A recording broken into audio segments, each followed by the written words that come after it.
they removed my garden, so I turned off their water. I planted a vegetable garden along my driveway. Tomatoes, peppers, lettuces. Everything was thriving. But 3 weeks later, I got a certified letter from my HOA, the River Point Neighborhood Association, claiming I'd violated aesthetic guidelines. The letter was signed by HOA President Greg Wallace. I went to the next HOA meeting and brought my neighbors with me. When Greg saw the crowd, he looked sweaty and uncomfortable. "Your HOA newsletter said these meetings are for small questions," I said. "Apparently not," he muttered, adjusting his tie. I stood up and asked, "Why does my garden violate aesthetics when your clubhouse landscaping costs $30,000 annually?" The HOA vice president, Karen Patel, jumped in.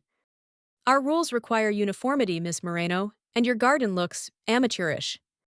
Greg added smugly, "We voted last month to enforce landscaping compliance strictly." I calmly explained, "Actually, no one voted. There was no quorum at that meeting." The room went quiet. Karen cleared her throat and said, "Anyway, the rules are posted. Please comply." Then they voted to fine me $100 per day until I removed the plants. I knew how to make them think twice. I examined my property's irrigation meter and discovered it controlled not only my water, but also the HOA's main pump for the clubhouse, pool, and irrigation system. That night, I disabled the flow valve, cutting off the entire neighborhood's water supply. The next morning, the HOA office and clubhouse were completely dry. The pool afternoon was cleared. In the clubhouse bathroom, Todd, the HOA's secretary, found no water and shouted, "Someone fix this now!" At the next HOA meeting, Greg stormed in, drenched from running to the fire hydrant and carrying buckets from the hydrant, trying to restore access. He yelled, "Turn on the water, Teresa! This isn't funny!" I stood up and said slowly, "If you want your precious clubhouse full of water again, stop fining me for growing food."